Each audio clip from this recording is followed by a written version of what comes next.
ఇవాళ ఈ నా జీరో ఓవర్లోని అంశం అటవీ శాఖకు సంబంధించిన అధ్యక్ష మంత్రి గారు కూడా సభలోనే ఉన్నారు.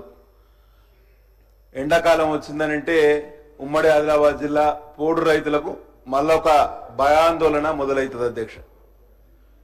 ఇంతకుముందే ఖానాపూర్ శాసనసభ్యులు చెప్పారు, ఇవాళ గంట సత్యన్న గారు చెప్పారు, మీ శాసనసభ్యులు నిన్న జి వినోద్ గారు చెప్పారు.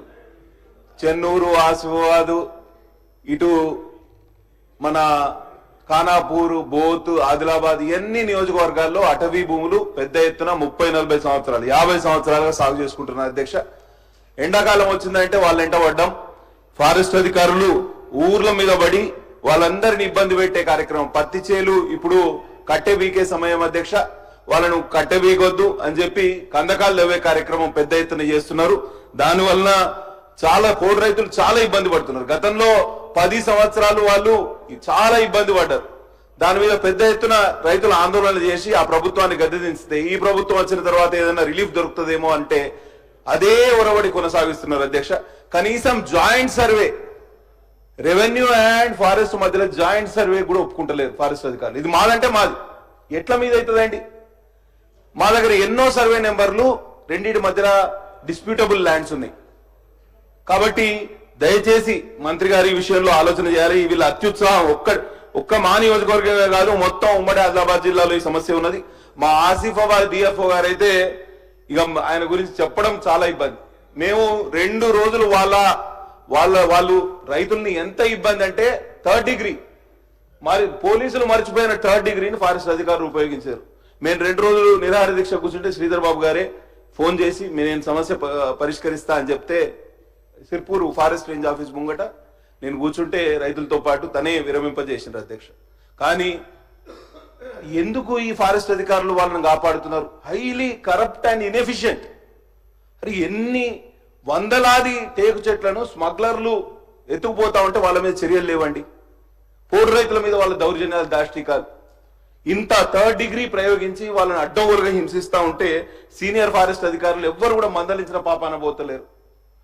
ఎంత దారుణం అంటే హైదరాబాద్ చుట్టుపక్కల ఎంతమంది సీనియర్ ఫారెస్ట్ అధికారులు ఉన్నారు ఒకసారి మీరు అంచనా వేయండి అధ్యక్ష. మొత్తం సీనియర్ ఫారెస్ట్ అధికారులు మొత్తం హైదరాబాద్ చుట్టే ఉన్నారు. ఎవ్వరు కూడా ఫీల్డ్ లో పోతలేరు. Only junior officers are in the field. వాళ్ళ మీద పర్యవేక్షణ లేదు, వాళ్ళ భయం లేదు, భక్తి లేదు, జవాబుదారీతనం లేదు అధ్యక్ష. మా దగ్గర కర్జల్లి రేంజ్ అని ఉన్నది, 600 టేక్ చెట్లు కొట్టేశారు. మేము మొత్తం ఫోటోలతో సహా డిఎఫ్ఓ గారికి, సిసిఎఫ్ గారికి, పిసిసిఎఫ్ గారికి కూడా ఇచ్చినాం. ఒక్కరి మీద యాక్షన్ లేదు, ఒక్కరి మీద కూడా యాక్షన్ లేదు. ఒక మాఫియా లాగా నడుపుతున్నారు అధ్యక్ష. దీన్ని అరికట్టాల్సిన అవసరం ఉన్నది. ఇది ఒక్కటే కాదు, అభివృద్ధిని అడుగడుగునా అడ్డుకోవడం. ఇవాళ నక్సలైట్ల ప్రాబల్యం ఉన్న రోజు వాళ్ళు అడ్డుకున్నారు. ఇవాళ వాళ్ళ పాత్రను ఇవాళ ఫారెస్ట్ అధికారులు పోషిస్తున్నారు అధ్యక్ష. ఇది ఎక్కడ న్యాయం? 3.5 మీటర్ రోడ్ ఉన్నది. గతంలో వేసిన రోడ్, 40 ఏళ్ల క్రితం వేసిన రోడ్డుకి బీటీ రెన్యువల్కి అడ్డుకుంటున్నారు. ఫారెస్ట్ కన్జర్వేషన్ యాక్ట్ మా దగ్గర, ఇంకా వైల్డ్ లైఫ్ యాక్ట్. ఎందుకంటే టైగర్ కారిడార్ మాది.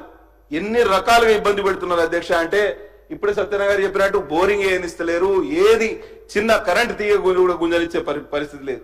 మాలఫైడ్ ఇంటెన్షన్ తోటి చేస్తున్నారు అధ్యక్ష. ఇది నిజంగానే వాళ్ళు కావాలని చేస్తున్నారు అనేది నా అనుమానం. ఎందుకంటే గతంలో 40-50 సంవత్సరాల క్రితం వేసిన రోడ్డుకి బీటీ రెన్యువల్కి మళ్ళీ ఎందుకు అటవీ అనుమతులు కావాలంటే అధ్యక్ష?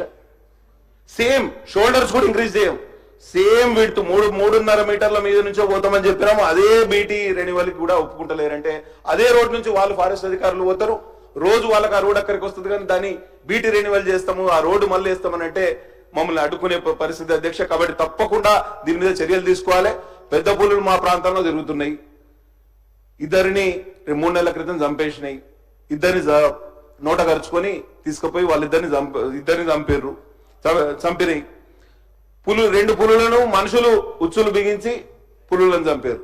మనుషులేమో పులులను చంపుతారు, పులులేమో మనుషులను చంపుతారు. ఈ ఉపద్రవంలో ఎవరు సమాధానం చెప్పాలి ఒకసారి ఆలోచన చేయండి. కాన్ఫ్లిక్ట్, హ్యూమన్ యానిమల్ కాన్ఫ్లిక్ట్ చాలా పెద్ద ఎత్తున జరుగుతుంది అధ్యక్ష. దీన్ని అరికట్టాల్సిన అవసరం ఉన్నది. మంత్రి గారు స్పష్టమైన హామీ ఇవ్వాలి శాసనసభకు.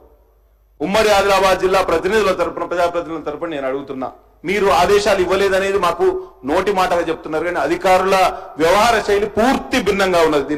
దీనికి సమాధానం చెప్పండి. పోడు రైతులు ఆదుకోండి. వెనకబడ్డ ప్రాంతం ఇంకా వెనక్కి నెట్టే పెడితే ఇక మేము బతికే పరిస్థితి ఉండదు.